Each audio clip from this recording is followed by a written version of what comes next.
I decided I wanted to write about animal emotions, what they feel, and I approached the Sierra Club I lived in Berkeley, and I went to San Francisco and talked to the people at the Sierra Club, and they said that was a great idea, and they commissioned me to write a book to be called When Elephants Weep. And in order to research that, I knew absolutely nothing about it. So I called my old university, Harvard, and I spoke to the great man himself, Donald Griffin. I don't know if you know his name. He recently died at 94 while he was exploring beaver huts underwater. He had devised a little camera so he could go into the beaver huts and see what they were doing at night. Fascinating man. And he wrote a book called The Question of Animal Awareness. He was a very great scientist. He's the man who discovered bat sonar.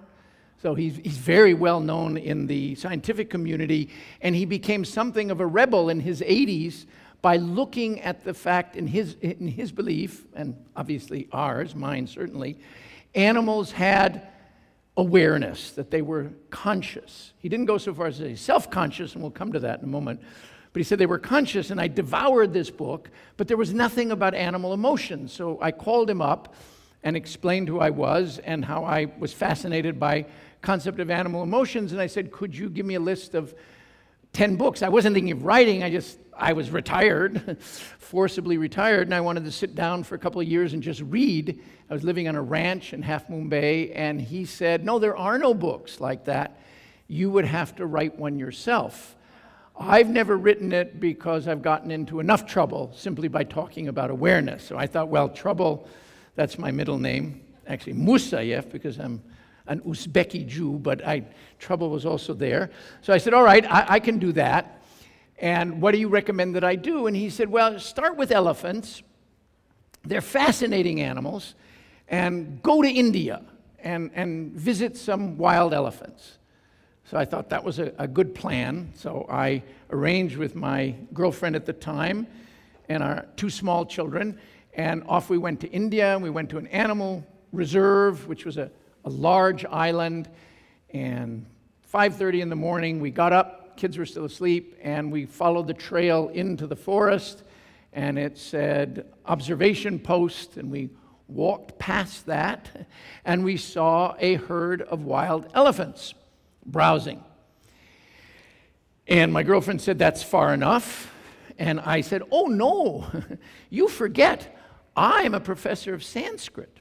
I will speak to them in their original tongue. And they will appreciate this, and they might even bow down and carry me on their shoulders and introduce me to their friends. And she looked at me and says, you know, you're nuts. I was just a male, narcissistic male. Oh, I can make friends with anybody. So she stayed behind, and I walked up to about 20 feet of this large, very large elephant with a little calf.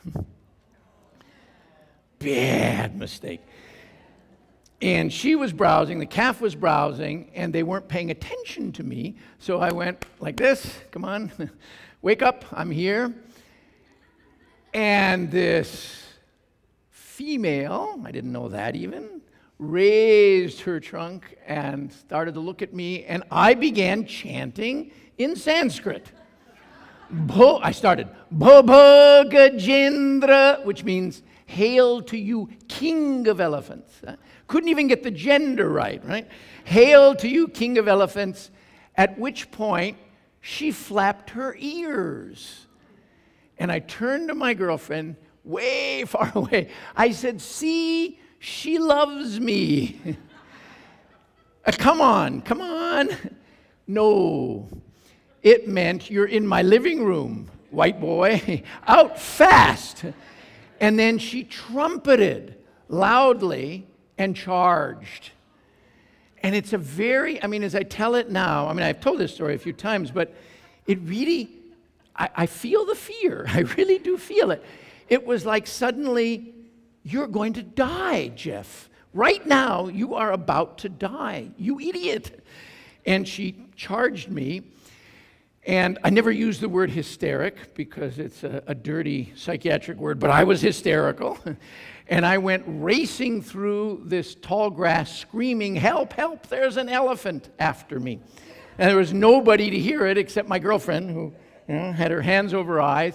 And I could feel any second this foot was going to come down. And I was trying to think, and what can I do? What do I know about elephants? Zilch! Nothing. I certainly didn't know they can run 25 miles an hour. I couldn't. So she was gaining on me, and I saw a tree. So I rushed over to the tree, and I went about that high. Nowhere near a branch. And that saved my life, because had I reached the branch, what would happen? She'd pluck me down, throw me down, and stamp on me. So I kept running, screaming, and I fell into this very tall grass, and I kind of lost my breath, and I looked around, and she was back at the tree looking for me. And elephants do have poor eyesight, thank God. And I managed to catch my breath, and I got up very quietly, and I sneaked back to where my girlfriend was, barely, feeling I had just escaped death. And we went back to the lodge, and then like a true Westerner, I complained to the lodge, and I said, "You people should put up a sign, warning, wild elephants, do not approach." And the guy looked at me sadly, shook his head. "Hey, most people know not to approach wild elephant. They don't need sign." So I learned my lesson. But I also saw something of the emotions, in that case, negative emotions, rage, anger. And I did learn that is a topic that Western scientists were very happy to discuss. There were lots of books about animal fear, animal anger, animal aggression. As long as it was negative, they were willing to look at it. But I was fascinated I then began talking to people who really did know about elephants, and talked to Cynthia Moss, and learned that elephants grieve, that they undergo a mourning process when an elephant dies, that in certain ways are perhaps more profound than our own grieving process. It's a very elaborate kind of thing. And that had not been written about. So I became interested in compassion, in sympathy, in altruism, in love, and whether animals in the wild experience these. So I wrote this 1,000-page manuscript and took it very proudly to the Sierra Club, and they leafed through it, and they said, "This is pathetic. You're not a scientist. This is speculation." It is the first time I heard that terrifying word. This is pure anthropomorphism, anecdotalism, and sentimentalism. Oh, God. I had to look them up. So I realized anthropomorphic, I was projecting my own thoughts onto these elephants.